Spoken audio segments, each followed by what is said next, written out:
শিশুর চিন্তা মায়ের কোল, শিক্ষকের চিন্তা শিক্ষা, গুরুদেবদের একটাই চিন্তা কাকে দেবে দীক্ষা, কাকে দেবে দীক্ষা।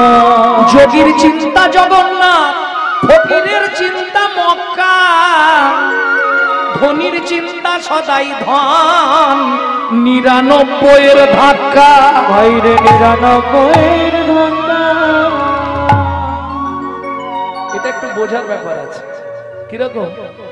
শিশু তাকে যাই দাও, মায়ের কোলে যতক্ষণ না যাচ্ছে তার শান্তি নেই। শিক্ষক সে দেখবেন দীর্ঘদিন যদি স্কুল টিচার থাকে, ও যখন রাস্তাতেও চলবে দেখবেন, কিরে কোথায় যাচ্ছিস বলতো, অমুক কি, ও ঠিক রাস্তাঘাটেও শুরু করে দেবে। পুরোটা অভ্যাস। ছাত্রছাত্রী যাকেই দেখতে পাবে শিক্ষা দেওয়ার চেষ্টা করবে সবসময়। আর গুরুদেবরা জানে একজনকে দিতে পারলেই মোটামুটি আসবে, কানে দেবে ফিস ফিস, মাঝে মাঝে মাল দিস। গুরুদেবদের চিন্তা। ধনির আহা, যোগীর চিন্তা জগন্নাথ। যে যোগী সে সারা বছর ১ টাকা ১ টাকা করে জমি রাখে, কেন জানেন? জানে রথে চ বামনম দিষ্টা। এটা একটা পয়েন্ট করো, রথে চ বামনম দিষ্টা। আষাঢ় মাসে রথের দিনে কেউ যদি রথ দর্শন করে, রথের ওপর জগন্নাথকে দেখে, তার মৃত্যুর পর সে গোলক বৈকুণ্ঠ ধাম প্রাপ্তি হয়। এটা বলা আছে বৃহৎ জগন্নাথ সারাবলিতে। এই যোগী জানে সারা বছরে যাই হোক কিছু পয়সা জমি আমাকে আষাঢ়ের রথে যেতে হবে, একবার গিয়ে জগন্নাথের দড়িটা ধরতে হবে, রথের দড়িটা আমাকে একবার ধরতে হবে, তাহলেই তার শান্তি। ফকির, ফকির সারা বছর যা ভিক্ষা করে পায়, প্রত্যেকদিন যদি ১০ টাকা পায় ৫ টাকা তুলে রাখে, কেন জানে বছরে একবার আমাকে মক্কায় হজে যেতে হবে। আর যে ধনী, ধনী সে যদি ৫ কোটি ১০ কোটি টাকারও মালিক হয়, তার ৯৯ কোনোদিন ১০০ হয়নি। কোটি কোটি টাকার মালিক, তবু বলছে কি করবো বলতো, হলো নি ব্যবসায় লয়। এ শালা ৯৯ কোনোদিন পূর্ণ হবে। হ্যাঁ, শাস্ত্র বলছে, আমি নয়। ধনির চিন্তা সদাই ধন, ৯৯ ধাক্কা। ওর ওই ৯৯ ধাক্কা মৃত্যুর আগে পর্যন্ত আর কাটবে না। ১০০ জীবনে পূর্ণ হবে, ও ৯৯ রইল, আর ৯৯ শেষ হবে। প্রেম সে বলো চৈতন্য মহাপ্রভু কি। ভক্তমন্ডলী, ভক্তিমতী মায়েরা, তাহলে কিং কর্তব্য বিমূঢ়। আমি যে মানুষ হয়ে জন্মালাম আসতে, আবার যেখানে সেখানে জন্মাইনি, কিন্তু আমি জন্মেছি কোথায়? আমি বিদেশে জন্মাইনি তো। কোথায় জন্মেছি? লন্ডন অক্সফোর্ডে জন্মেছি না। জাপান জার্মানে জন্মেছি না। কোথায় জন্মেছি? ভারতবর্ষের মাটিতে, যেখানে মানব জন্ম পাবার জন্য দেবতারাও সাধনা করছে। কেন? ভারতে কি আছে? ভারত হলো অমৃতের খনি। যেখানে একমাত্র প্রেম পাওয়া যায় সেটা হলো ভারতবর্ষ। এটা আমাদের একটা অহংকার বলতে পারেন, আমাদের গর্ব, আমরা ভারতবাসী। কেন আমাদের ভারতে জন্ম হলো? অনেক পুণ্য ছিল কি না? তাহলে কর্মফল ভালো ছিল, ভারতে জন্ম হয়েছে না? তাহলে ভারতে কেন আমার জন্ম হলো? শুনে নিন শাস্ত্র কি বলছে। অনেক সুকৃতির ফলে মানুষ উত্তম কুলে, পুণ্যক্ষেত্র ভারত ভূমে জন্ম। বহু জন্মানাং সুকৃতি প্রারব্ধম, বহু জন্মের সুকৃতি ছিল বলে তবে আমার ভারতে জন্ম। কেন ভারত ধন্য? বললে শোনো ভাই, এটা আমাদের অহংকার, আমরা ভারতবাসী। কেন? কিসের অহংকার? যতবার ভগবান জন্মেছে আমাদের ভারতবর্ষের মাটিতে, প্রেম সে বলো চৈতন্য মহাপ্রভু কি। এইবার বুকে হাত রেখে ভাবুন, সেই ভারতে আমি মানুষ হয়ে কি করলাম? কি করলাম সারা জীবন? নিশি দিশি শুধু পচাল মারিলি, নাম না বলিলি মুখে, মানুষ হইয়া হায় কি করিলি চুন পালি তোর মুখে। দিলে সে পাইবা পাইলে সে দিবা, না পেলি না দিলি ভাই রে ভাই রে, দিলি নিতেও আলিস ইহাতে শক্তি নাই রে ভাই রে। দেওয়া নেওয়া যদি কিছু না করিলি তু কেন আসিলি ভাবে, ভাবিতে ভাবিতে দেখিতে দেখিতে আবার 84 হবে হবে হবে। লাভ কি হলো? এলাম খেলাম সংসার করলাম আর চলে গেলাম, লাভ কি হলো? ওই যদি হয় তাহলে একটুখানি বলি মা, কুকুরও ভাত খায় মানুষও ভাত খায়, কুকুরও ঘুমায় মানুষও ঘুমায়, কুকুরেরও সংসার আছে, লালু কালু ভুলু মধু, মানুষেরও সংসার আছে। কুকুরের সন্তানাদি হয়, মানুষেরও সন্তানাদি হয়। এক্সট্রা কি আছে? মানুষের মগজে আছে চৈতন্য রূপ জ্ঞান, যার সাহায্যে মানুষ শ্রীকৃষ্ণ চৈতন্য সত্তাকে চিনতে পারে। কুকুরের মগজে আছে নৈতিক চরিত্র জ্ঞান, যেটা মানুষের থেকেও মানুষ ব্যবহার করতে শিখলো না। যদি বলেন কেন? একটা মানুষকে আপনি নিমন্ত্রণ করে বাড়িতে ডেকে খাওয়াবেন, ও 2 ঘন্টা পর থেকে সমালোচনা শুরু করবে। সবই ঠিক করেছে, চাঁদনিতে 5 ফোড়নটা প্রচুর দিয়ে এর সমালোচনা হবে। কিন্তু কুকুরের নৈতিক চরিত্র জ্ঞান দেখুন, তাকে আপনি প্রত্যেকদিন খাবার পর এত কটা করে এঁটো ভাত দেবেন, এঁটো। ও রাত্রি 12টা বেজে গেলেও আপনার বাড়িটা পাহারা দিয়ে আপনার ঋণটা শোধ করবে। কেন?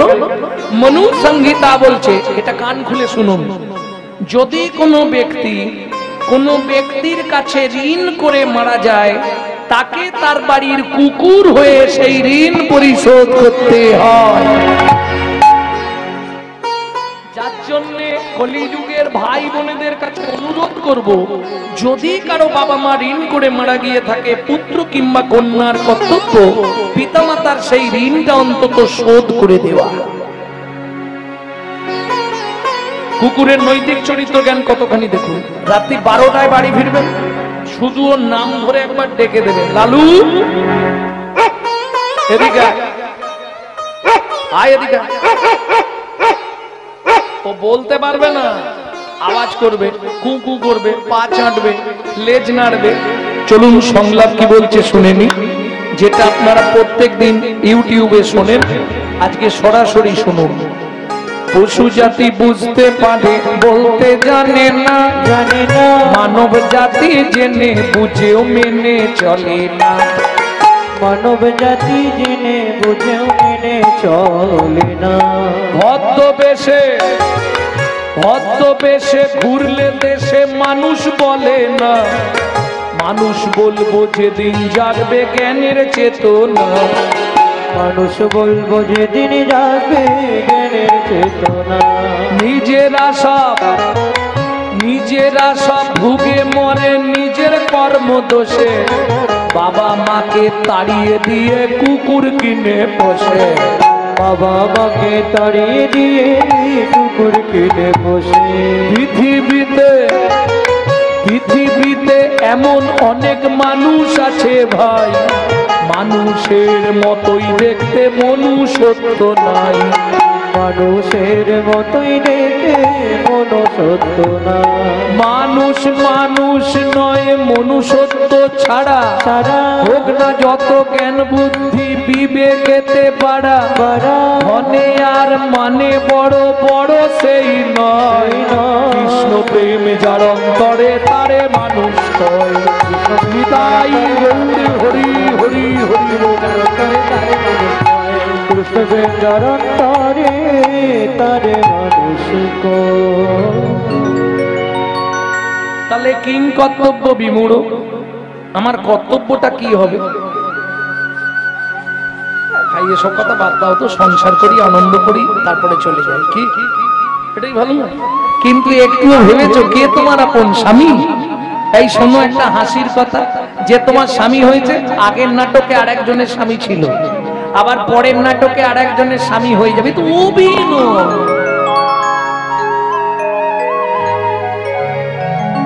তোমরা পুতুল নাচ দেখেছিলে? পুতুল নাচ, হ্যাঁ, একটা গান শোনাই, শোনো। তুই যাবে আপন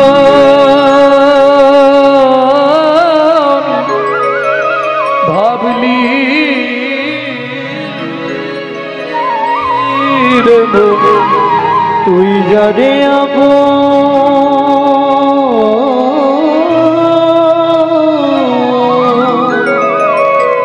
ভাবলি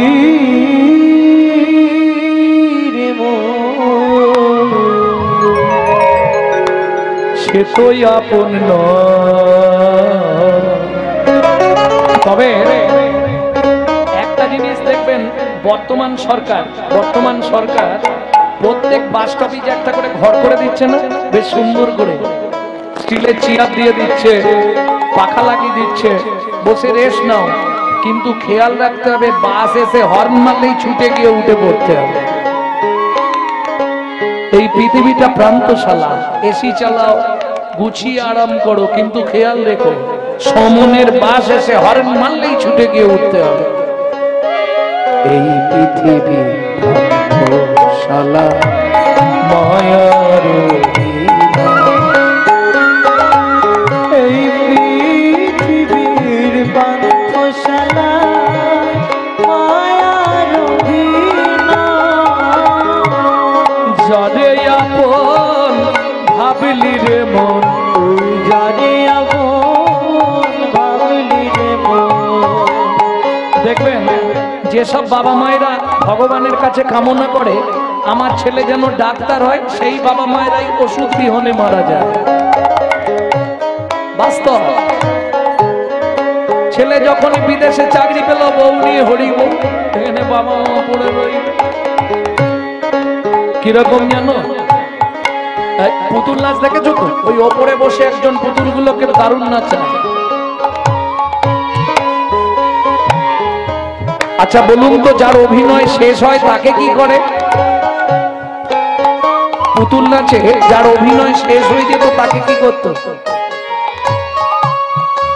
মনে নেই?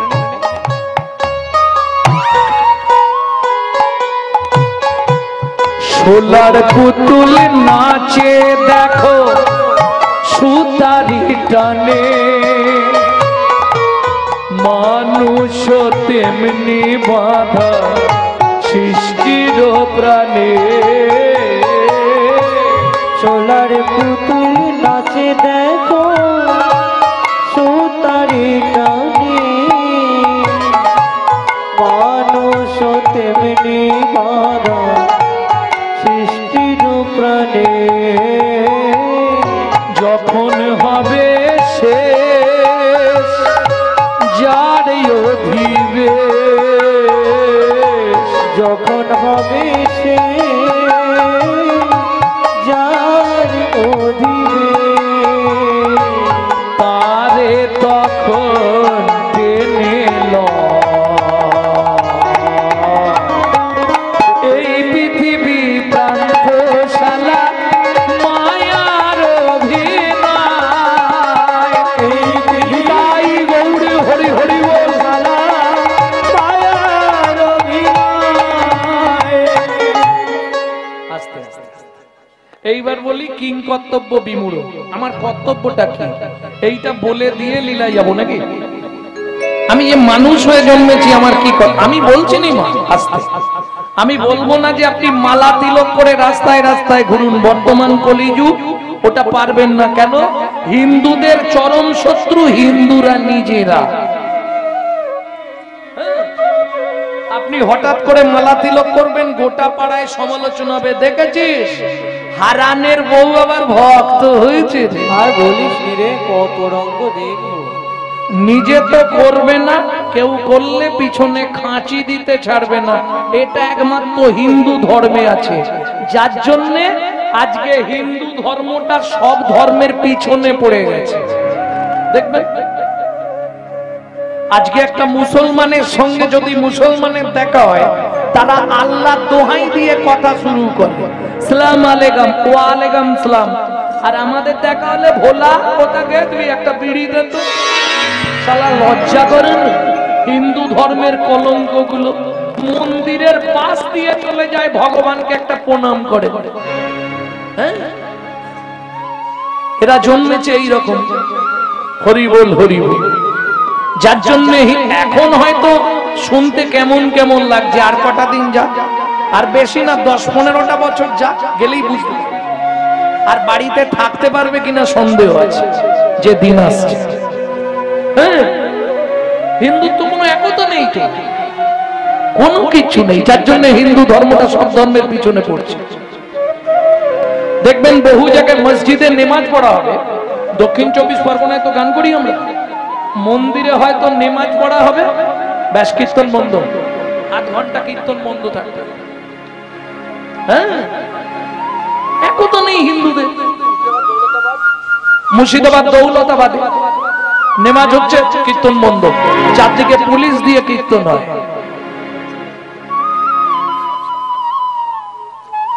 কি করবে? আমাদের তো কিছু নেই। 10,000 20,000 টাকা দিয়ে মোবাইল কিনছে, মোবাইল রিসিভ করার সময় পরের বইয়ের নাম করছে হ্যালো হ্যালো, লজ্জাও করে। হ্যালো কার নাম? যিনি মোবাইল সৃষ্টি করেছিলেন তার প্রেমিকার নাম ছিল হ্যালো। কেন ফোনটা ধরে বলা যায় না হরে কৃষ্ণ, জয় নিতাই, গৌর হরি বল, জয় রাধে? তাহলে হিন্দু ধর্মটা তো প্রচার হয়, ওটা করবে। চলুন কিং কর্তব্য বিমূঢ়। শাস্ত্র বলছে 24 ঘন্টায় 16 বার ভগবানকে ডাকতে হবে। সম্ভব নয়, একজন গৃহী ব্যক্তির পক্ষে 16 বার ভগবানকে ডাকা সম্ভব? ফুল তুলবে কখন আর মার্কেটে নিয়ে যাবে? ছেড়ে দেন, 10 বার হবে? হবে না, পরিষ্কার বলে দিতে হবে। 6 বার হবে? তাও হবে। 3টে টাইম ওষুধ খাওয়া হয় না, 3টে টাইম ভগবানকে ডাকতে হবে। যদি তোমরা বলো ডাকবো, তাহলে বলে দেবো কিভাবে ডাকবে, আর যদি বলো পারবো নি, বলবো। ডাকবে, কোনো চাপ নেই, কিন্তু খুব সুবিধে। কোনো তোমাকে কাপড় ছাড়তে হবে না, আসন পাততে হবে না, ভগবানকে ডাকা হয়ে যাবে। কি করে ডাকবে চলুন ভালো করে ধ্যান দিন। যারা বাড়িতে ঠাকুরের পুজো করেন,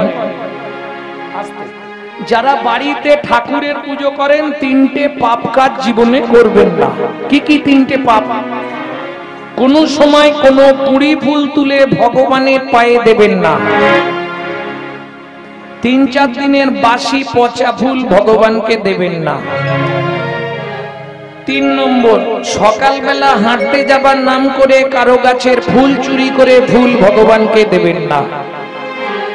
এই 3টে পাপ কাজ যদি আপনি করেন, আপনাকে 7 জন্ম কৃমিন্দম নরক যন্ত্রণা ভোগ করতে হবে।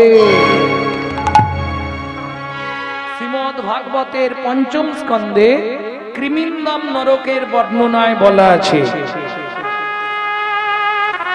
এইবার চলুন কখন শুরু করবেন?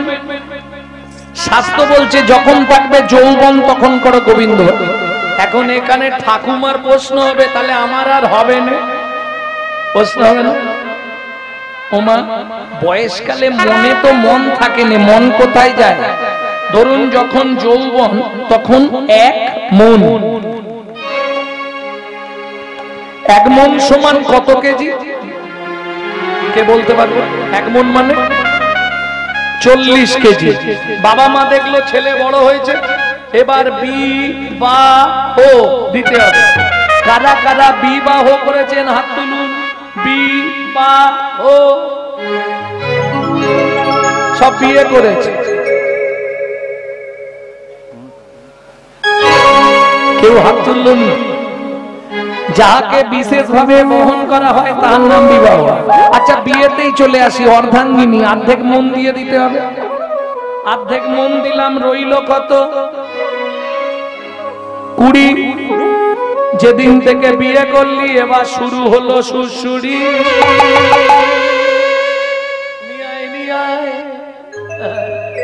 এই বিয়ে করেছো কেন? বলতে পারে, আরে বিয়ে করেছো কিসের জন্য? পুত্রং কিয়তে ভাজ্যা, পুত্র লাভের আশায় বিয়ে করা। বলে পুত্র কি করবে?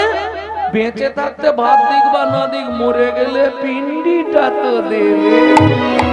পুত্রং পিণ্ডং প্রয়োজন। ছেলেকে পুত্র বলা হয় কেন জানো? মৃত্যুর পর আমাদের আত্মা পুং নামক নরকে চলে যায়। ওই পুং নামক নরক থেকে পিণ্ড দান করে ত্রাণ করে বলে ছেলেকে বলা হয় পুত্র। পুং নামক নরক হইতে ত্রাণকারী ব্যক্তিকে বলা হয় পুত্র। বুঝা গেল? তাহলে ছেলে হলো, তাকে দিলাম 10, হাতে আছে কত? 10। শুরু হলো জীবনের লস। আর ভজন হবে, আশাই তো জগৎ। কি গো, ছেলে বড় হয়েছে, বিয়ে দেবো, সুন্দর দেখে বউ মানবো, বৌমার রান্না ভাত খাবো, কলিকালে হবে না। এক বালিশে পড়লে মাথা, মনের কথা হয় গোজাতা। এক বালিশে পড়লে মাথা, মনের কথা হয় গোজাতা। বাবা মাকে করে পর, যাকে নিয়ে বাদলি ঘর। তুই বাবা মাকে করে পর, যাকে নিয়ে বাদলি ঘর। যাকে তুই বাসলি ভালো, সে কি তোর সঙ্গে গেল? যাকে তুই বাসলি ভালো, সে কি তোর সঙ্গে গেল? শেষে গোবর ছটা দিল রে, অমঙ্গলটা বিদায় হলো। শেষে গোবর ছাড়া দিল রে, অমঙ্গলটা বিদায় হলো। আজকে মরলে কালকে বাসি, যাকে এত ভালোবাসি, গোবর জল ছড়া দেবে সেই প্রিয়সী। তাহলে ছেলের বিয়ে দিয়ে বউ মানলাম, তাকে দিলাম 5, হাতে আছে কত? 5। বয়স বাড়ছে, তাকিয়ে দেখো শুরু হয়ে গেছে শিরায় শিরায় খান।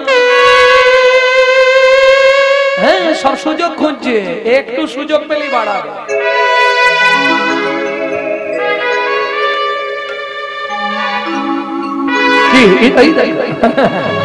সুযোগ পেলেই বাড়ি দেবে, রাস্তা নেই। অমাবস্যা পূর্ণিমা হলেই জিজ্ঞেস করো, হাঁটুর ভেতর কটকট করেন। হ্যাঁ, হরি বল হরি বল। এবার একটা নাতনি হয়েছে, ও দাদু। আর ভজন হবে? আসন পেতে দাদু বসেছে, ঠাকুরকে ডাকবে, নাতনি পিছন দিক দিয়ে গিয়ে ঘাড়ে উঠে পড়ে, দাদু তো দাদু তো। ভজন হয়ে গেল। তাকে দিলাম 3, বসে বসে গুনছি শুধু, ওপারে যাবার দিন, ওপারে যাবার দিন। ঠাকুমার নলিন গুড়ের রাজভোগ ভগবানকে ভোগ দিয়েছে। গোপাল, গোপাল খেয়ে নাও। দরজা বন্ধ, নাতি সাইড দিয়ে ঢুকে মেরে দিয়েছে। নাতি সাইড দিয়ে ঢুকে ভেঙে ভেঙে একটা খেয়েছে, বড় রাজভোগ। এইবার খানিকক্ষণ পরে হাততালি দিয়ে ঠাকুমা দরজা খুলেছে, দেখছে ছড়িয়ে ছিটিয়ে আছে, এক পিস মাল নেই। ওগো দেখে যাও, দেখে যাও, আমার গোপাল খেয়েছে, আমার গোপাল। শালা গোপাল খানে তোর কপাল খেয়েছে, গোপাল। ভজন হবে। সত্যি কথা বলো, সংসারে অশান্তি হলে ভগবানের মন্দিরে কি জানা? ঠাকুর, এই পাপের সংসার থেকে আমাকে তুলে নাও, ভগবান আমাকে তুলে নাও। বলনি? সত্যি বলি, বলনি?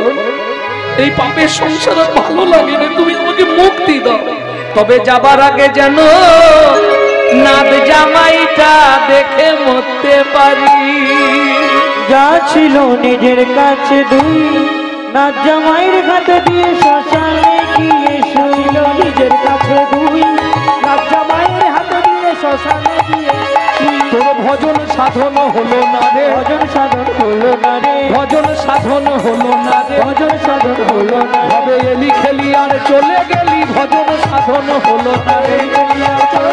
আমার রাধা গোবিন্দ নাভ হরি, আর চলে গেলি, রাধা গোবিন্দ না ভজিলি, এলি খেলি আর চলে গেলি, হলো না রে, ভজন সাধন হলো না রে। খুব সহজ পদ্ধতিতে ভগবানকে ডাকা যাবে। কিরকম? যারা এই পথের পথিক নয়, তাদের উদ্দেশ্যে বলছি। দুপুর বেলা ভাতের থালা নিয়ে বসতে হয় বাবা, শুধু ভাতের থালাটাকে একটা প্রণাম করবে। কি বলে? ভোজনে চ জনার্দনম, হে জনার্দন আমি সেবায় বসছি। এইটুকু বলতে পারবেন না? স্মরণ শেষ।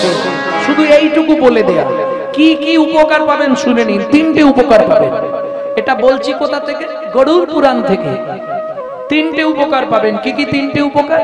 যত জন্ম আপনি মানব কুলে জন্মাবেন, জীবনে কোনোদিন অন্যের কষ্ট পাবেন না। 2, যার জিনিস তাকে না জানিয়ে খেলে চুরি করে খাওয়া হয়, জানিয়ে খেলে শরীর ভালো থাকবে। 3, খাদ্যনাল শ্বাসনাল পাশাপাশি দুটো খাল, এদিকের মাল যদি হয় বেসামাল পাঁচু, তাহলেই তুমি স্ট্যাচু। ও আর নড়বেও না চড়বেও না। যদি খেতে খেতে মৃত্যু হয়ে যায়, আমি গ্যারেন্টি দিয়ে বলছি আপনি মৃত্যুর পর গোলক বৈকুণ্ঠ ধাম প্রাপ্তি হবে, শাস্ত্র বলছে। তাহলে ডাকা শেষ। 2 নম্বর, কখন ভগবানকে ডাকবেন? একদম রাত্রিতে যখন খেয়ে দিয়ে ঘুমাতে যাবেন, পূর্ব দিকে মুখ করে বসবেন বিছানার উপর, ভগবানকে একটা প্রণাম করে ঘুমাবেন। কি বলবেন? শয়নে পদ্মনাভাঞ্চ, হে পদ্মনাভ আমি শয়নে যাচ্ছি, সকালে যদি সেন্টার খোলে তো ভালো, আর যদি না খোলে তোমার চরণে একটু জায়গা দিও। ঝামেলা শেষ। 2 বার স্মরণ হয়ে গেল। 3য়বার ভোরবেলা যখন উঠবেন, এটা একটু কঠিন আছে, যেমন কঠিন আছে আপনি 5-6টা লাভ পাবেন, একটু কঠিন আছে। বলবো কি? একদম বাসি মুখে, বাসি বিছানায়, বাসি কাপড়ে পূর্ব দিকে মুখ করে বসবেন, স্মরণ করে মায়েরা 5 জনকে প্রণাম করবেন, বাবারা 4 জনকে প্রণাম করবেন। মনে থাকবে? একটু করতে পারলেই হবে। 1 মাস করে দেখুন, আপনার সংসারের হাল বদলে যাবে। আস্তে কি কি করবেন চলুন। উঠেই প্রথম প্রণাম করবেন, স্মরণ করে। স্মরণ করে মানে বুঝেন তো?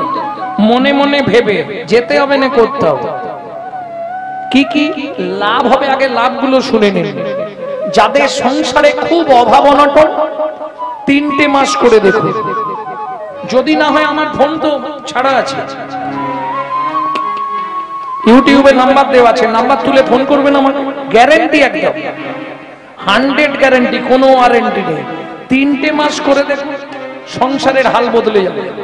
খুব অভাব অনটন যাদের সংসারে, যাদের সংসারে স্বামী স্ত্রী সবসময় খিচখিচ চলছে, 2 মাস করুন, বুঝতে পেরে যাবে। যেসব সংসারে আয় আছে কিন্তু উন্নতি নেই, 6টা মাস করে দেখুন। যাদের স্বামী স্ত্রীর মধ্যে বনিবানা নেই, 6-7 মাস করুন। যদি আপনার বড় কোনো ফাঁড়া থাকে, গরুড় পুরাণ বলছে 7 মাস করতে পারলে ফাঁড়াটাও কেটে যাবে। আর সব থেকে যেটা লাভ হবে সেটা বলে দিই, প্রত্যেক দিন এটা যদি করতে পারেন 2 থেকে 3 দণ্ড পরমায়ু বৃদ্ধি হবে। বোঝা গেল? বোঝা যায়? চলুন কি করবেন? একদম স্মরণ করবেন, প্রথমেই স্মরণ করে প্রণাম করবেন ভোরবেলা। পৃথিবীয়াং সন্নরূপে না, ছাড়ুন বাংলা করে বলে দিন, নাহলে আপনারা বুঝতে পারবেন না। পৃথিবী তোমায় প্রণাম, এটা বলতে পারবেন তো? পৃথিবী, পৃথিবী তোমায় প্রণাম। আমার সৌভাগ্য আবার তোমার বক্ষে ফিরে এলাম। ঘুমালে মরা, ঘুম ভাঙলে জ্যান্ত।